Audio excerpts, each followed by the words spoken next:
জীবনের কাছে হেরে গেলাম লিখে যে ছেলেটা বা মেয়েটা মরে গেল তাকে হয়তো কেউ বলেনি জিতে যাওয়া মানেই জীবন নয়, হেরে যাওয়ার মধ্যেও থাকে বেঁচে থাকার আনন্দ।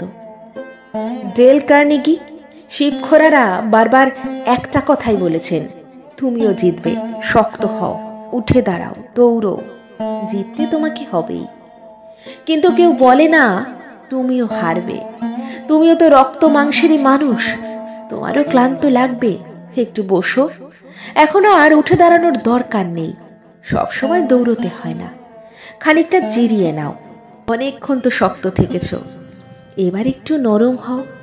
এ কথা কেউ বলে না বলে ফুলের মতো ছেলেমেয়েগুলো ঝুলে পড়ে, কেউ প্রেমের জন্য, কেউ টাকার জন্য, কেউ রেজাল্ট বা চাকরির জন্য, কেউ বা একটুখানি স্নেহ ভালোবাসার জন্য। তাই তো কবি এক বুক কষ্ট নিয়ে লিখেছেন, আমি সম্ভবত খুব ছোট্ট কিছুর জন্য মারা যাব, খুব ছোট একটি স্বপ্নের জন্য, খুব ছোট দুঃখের জন্য।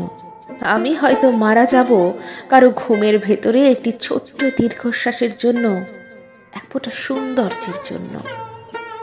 আমাদের চারপাশের প্রতিটা মানুষের ছোট হলেও একটা স্বপ্ন থাকে, তারা একটুখানি সহানুভূতি পেতে চায়, এক চিলতে রোদ্দুর চায়, এক ফোঁটা ভালোবাসা বুকে নিয়ে বেঁচে থাকতে চায়।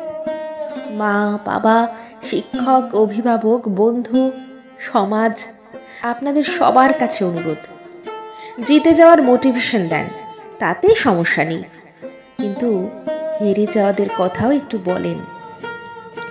পৃথিবীতে সবাই জিততে আসেনি, সবার জেতার দরকারও নেই, কিন্তু প্রত্যেকেই বাঁচতে চায়।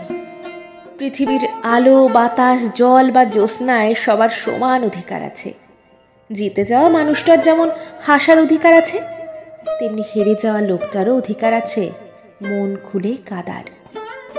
জয়ের মালা বিজয়ীদের জন্য থাকুক, ওটার ভাগ কেউ চায় না, তাই বলে হেরে যাওয়া মানুষটার উপর থেকে এক টুকরো মেঘের ছায়া কেড়ে নেওয়ার অধিকার কারো নেই, কারো নেই।